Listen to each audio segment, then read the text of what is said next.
Au sommaire de ce manga vorace, on a du lourd, on a du très très lourd aujourd'hui, le programme est très chargé et on aura Golden Gold, édition Le Lézard Noir, toujours chez Le Lézard Noir et le retour de Kaigo Shinzo avec le premier tome d'Irayasumi. Grosse nouveauté chez Naban qui dépote mais méchamment, tome 1, tome 2, Boss ou Crève. Et vous en reprendrez bien une tranche avec le tome 12 de Gannibal, édition Meian, et toujours chez Meian, le tome 8 de Shigurui.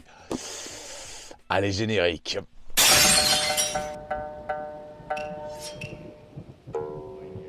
Et on va démarrer tout de suite ce manga vorace avec Gannibal, mais obligé, manga vorace, Gannibal, mais obligé, hein, vous êtes d'accord? C'est un truc de fou, Gannibal. Vous connaissez pas Gannibal? Je vous explique. Vous avez une famille qui arrive dans une région reculée du Japon avec un village perdu au milieu de la montagne, vraiment presque quasi même coupé du monde. Le réseau passe pas trop, les touristes, il n'y en a pas, les curieux, il n'y en a pas trop, et puis on n'est pas forcément bien accueillis. En tout cas, notre ami policier est là en poste, il remplace son ancien collègue à qui vraisemblablement il est arrivé des choses, j'en dis pas trop, et vous allez avoir dans ce village deux parties. Les villageois, qui sont quand même relativement étranges dans leur approche, on sent que l'étranger n'est pas forcément le bienvenu, à moins que vraiment il décide de s'intégrer et d'obéir, mais alors à poil de cheveux, aux coutumes, aux us et coutumes du village. Et puis vous avez le clan Goto, et tout ça c'est assez étrange. On sent qu'il y a de la crainte, on sent qu'il y a de la peur, on sent qu'il y a autre chose aussi, parce qu'on découvre d'autres personnages qui ont l'air terriblement dangereux, voire cannibales, puisque c'est la rumeur qui finit par circuler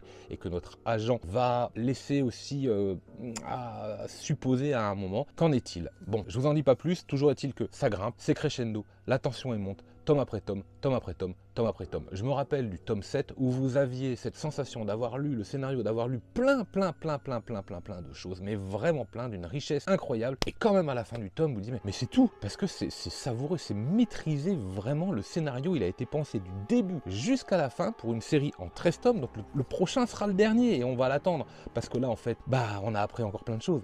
Mais on attend qu'une seule chose, le dénouement, le clap de fin en fait, comment ça va se passer. J'espère et je pense plutôt bien, on verra, c'est pas dit, je m'attends à tout, honnêtement je m'attends à tout, parce que c'est une série qui deviendra culte tout simplement, à condition et à l'unique condition que le dernier tome soit à la hauteur du reste. Je pense que oui, je recommande, si vous aimez les thrillers, si vous aimez les seinen et que vous ne connaissez toujours pas Gannibal, vous avez ici un manga, en plus c'est bien dessiné, c'est riche, il y en a partout, c'est intense, on joue sur les trames, on joue sur les gros plans, sur les traits, sur les regards, sur un trait, c'est poussiéreux, c'est crade là en plus, bon ils sont dans des endroits un peu glauques, faut pas être claustrophobe, même les hommes là sont dominants, enfin tu vois, c'est malsain, c'est malsain, mais j'ai envie de dire c'est savoureux. Alors allez-y, Gannibal, et dévorez-le. Suivant. Et on va enchaîner avec une nouveauté chez Naban, ce sera en 6 tomes, le tome 1 et le tome 2 de Boss ou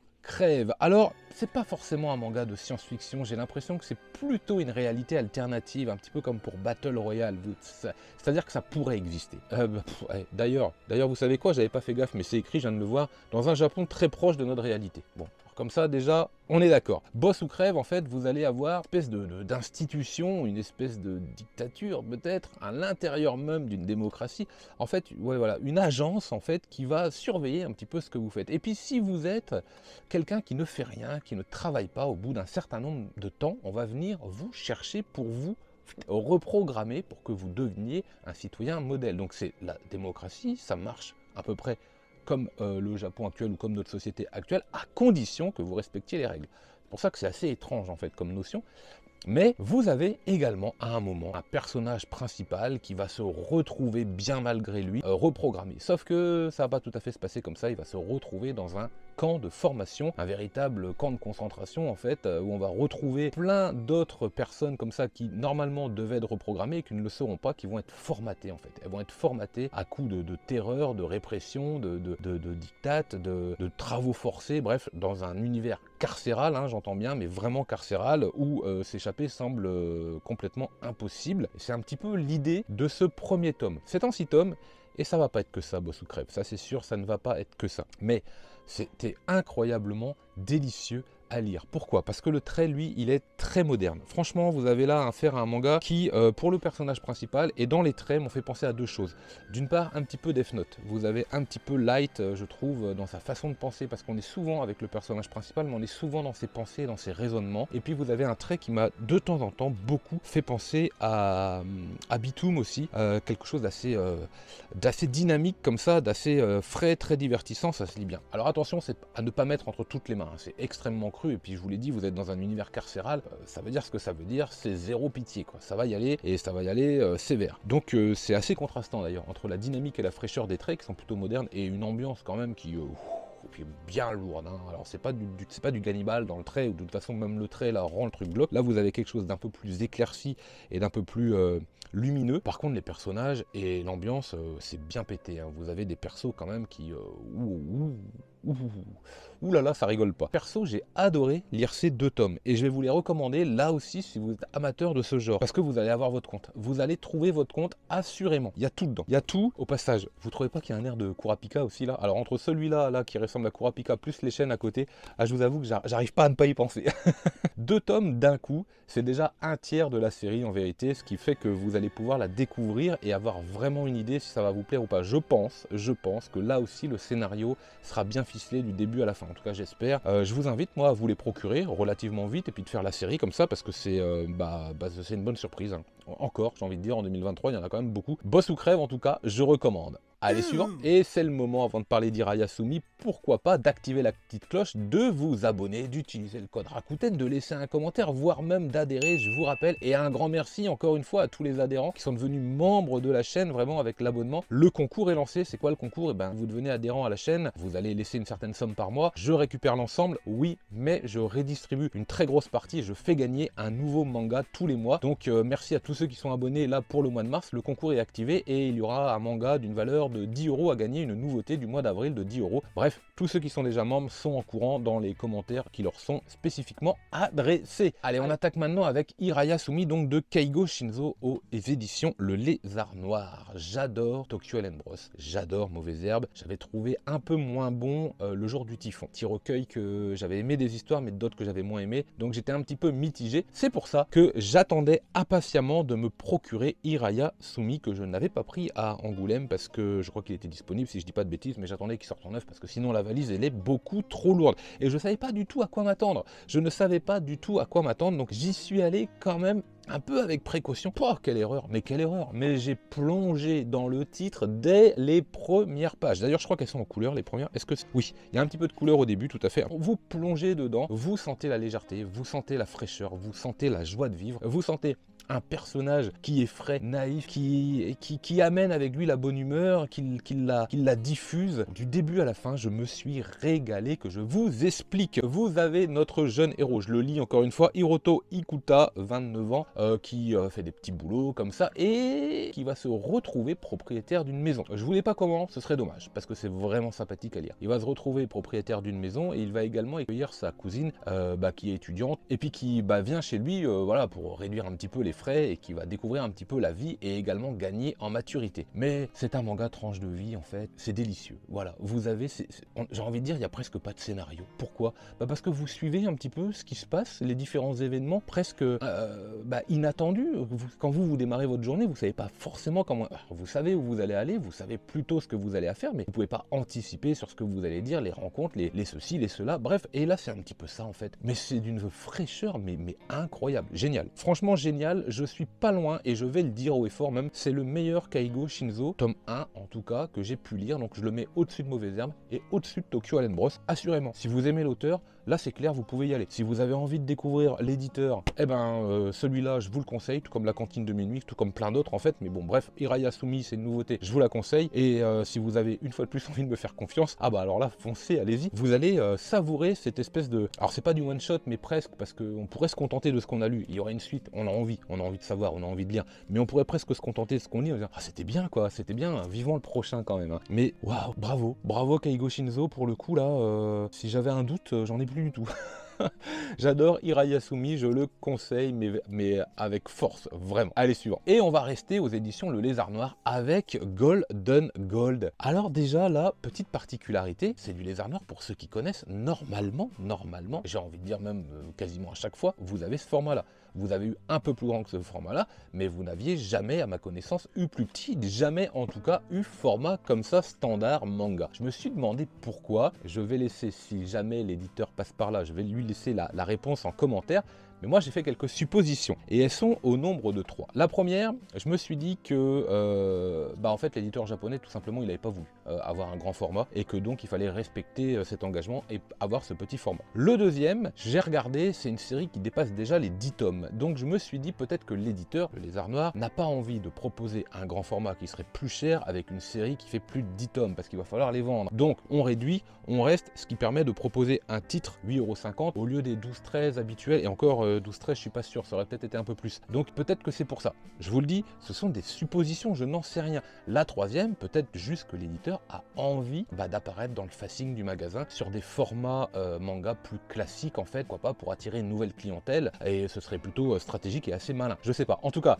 s'il passe par là, les commentaires sont les bienvenus. Ça, ce sont juste des suppositions, hein, je le précise. Alors, Golden Gold, de quoi ça va nous parler? Nous sommes sur une île, et puis nous avons notre jeune lycéenne ici, collégienne, lycéenne, enfin je crois que c'est pas tout à fait les mêmes âges au Japon, donc collégienne, c'est écrit là, Ruka Ayasaka, et elle vit à Neijima, donc c'est une île. Elle a du mal dans ses relations sociales, mais elle a un petit béguin pour un de ses camarades qui bientôt partira, et ça, elle en veut pas. Elle en veut pas, elle sait pas trop comment faire, mais elle en veut pas. Elle va faire la rencontre d'une espèce d'étrangeté, une espèce de poupée un peu momifiée, qui finalement va plus ou moins prendre vie, ici vous le voyez sur la cover, donc je spoil pas trop. Ce qui est étonnant, c'est que ce personnage-là, il est pas sans rappeler un peu les monstres qu'on peut voir dans Gantz. Il a un faciès tout à fait perturbant, tout à fait étonnant, ce qui amène une petite touche de fantastique qui est pas déplaisant. Pourquoi je dis ça? Parce qu'en fait c'est un manga tout à fait, en tout cas pour ce tome-là, de ce que j'ai lu, tout à fait tranche de vie lui aussi. Vous avez notre collégienne qui a envie en fait que ça aille mieux, qui a une idée en tête pour que son camarade puisse rester, et vous allez voir comme ça tout un cheminement qui va se passer. Ce petit bonhomme là, il apporterait la bonne fortune, a priori. Et donc, elle va à un moment dans l'histoire, je sais pas trop du spoil, hein, elle va faire un vœu. Et à partir de là, tout va changer. Alors, est-ce que cette espèce de divinité qui est là en est responsable, ou est-ce que c'est juste un hasard, c'est la concordance des choses? Ça, je ne vous en dis pas plus. Toujours est-il que les moments de tranche de vie couplés avec humour et avec finesse également, avec le côté fantastique et le côté un peu divin de notre... Alors, comment il s'appelle lui? Je sais plus. Fukuno Kami. Voilà, pardon, je préfère le lire, sinon je vais mal le dire. Voilà, donc ça marche très très bien. C'est la lecture, là, moi j'ai été surpris. Vous savez pourquoi? Parce que j'ai démarré sans vraiment savoir où j'allais, et je me suis surpris à arriver à la fin du tome sans m'en rendre compte. Donc c'est un grand oui en vérité. C'est bien dessiné, d'ailleurs ça se voit, hein. La cover me donne envie en fait. Moi j'avais envie de prendre ce titre à l'aveugle, et c'est ce que j'ai fait. C'est un titre que j'ai acheté à l'aveuglette. Je ne savais absolument pas de quoi ça parlait, et je l'ai pris. Pourquoi? Parce que j'aimais la cover, donc c'est achat compulsif cover. Bien joué, j'ai envie de dire. Et franchement, on se régale là aussi. Je vous avais dit, vous pouvez découvrir le Lézard Noir avec Hirayasumi, mais finalement, vous pouvez aussi découvrir le Lézard Noir avec Golden Gold. Là aussi, c'est une vraie réussite, et j'attends impatiemment la suite de ce titre, tout simplement. Suivant. Alors, Gannibal, c'est fait, check, je recommande. Boss ou crève, c'est fait, check, je recommande. Hirayasumi, c'est fait, check, je recommande. Golden Gold, c'est fait, check, je recommande. Et on termine encore par un titre que je recommande, mais vraiment une boucherie. Donc vous reprendrez bien une tranche. Tome 8 de Shigurui chez Meian Édition. Alors là, on est dans un grand format, et il faut le souligner, nous sommes sur un manga à 9,95. Quand vous voyez, si vous découvrez ma chaîne, si vous découvrez les mangas, ou si vous découvrez ce titre, quand vous voyez la qualité, l'épaisseur, c'est du bon travail. Bravo. Alors Shigurui, ça tranche, ça coupe dans le dur. Hein. Ah là, je peux vous dire que les membres, les bras, les machins, tout ça, là, ça tchac. Oh, ça y va. Hein. C'est monstrueux d'efficacité au niveau du dessin, ça vous ferait presque vomir en fait des fois.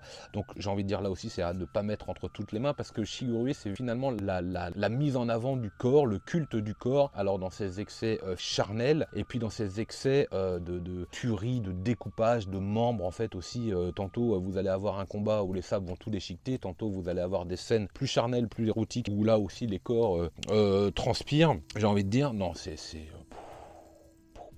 qu'est-ce que c'est bien, qu'est-ce que c'est bien. C'est vrai que le style graphique, vous pouvez ne pas aimer, parce qu'il a son charme, il a sa particularité, il a son identité. Honnêtement, allez-y, moi j'adore. J'adore parce que c'est détaillé, c'est propre, vraiment, ça dégage une atmosphère unique, ça dégage une espèce de violence dans les regards. Les personnages ont des yeux, mais d'une froideur, des fois, quand ils s'apprêtent à combattre, ou alors d'une exigence, ou alors, je sais pas. Il y a, dans ce jeu de regard, systématiquement, il y a des certitudes. Alors qu'ils s'apprêtent à mourir, qu'ils s'apprêtent à livrer un combat, qu'ils s'apprêtent à courtiser, ils ont systématiquement ce regard plein de force, plein de certitude de leur technique. Et c'est une force qui, je pense, provient de leur conviction. Voilà, vous allez avoir des affrontements dans Shigurui. Là, c'est pareil, c'est le tome 8. Je ne vais pas tout vous raconter, je ne vais pas tout vous spoiler. Mais vous avez des combats de samouraïs, de maison à maison, d'école contre d'autres écoles, avec des enjeux politiques, histoire d'assouvir un peu son autorité dans les différents quartiers, histoire d'avoir la main mise, histoire d'imposer un peu sa vision des choses et sa voix du samouraï, il y a un peu de ça. Et vous avez des combats qui sont mais dantesques, et découvrez cette série. Mais oui, si vous aimez les mangas, et là aussi, si vous aimez les mangas de samouraï, eh ben foncez.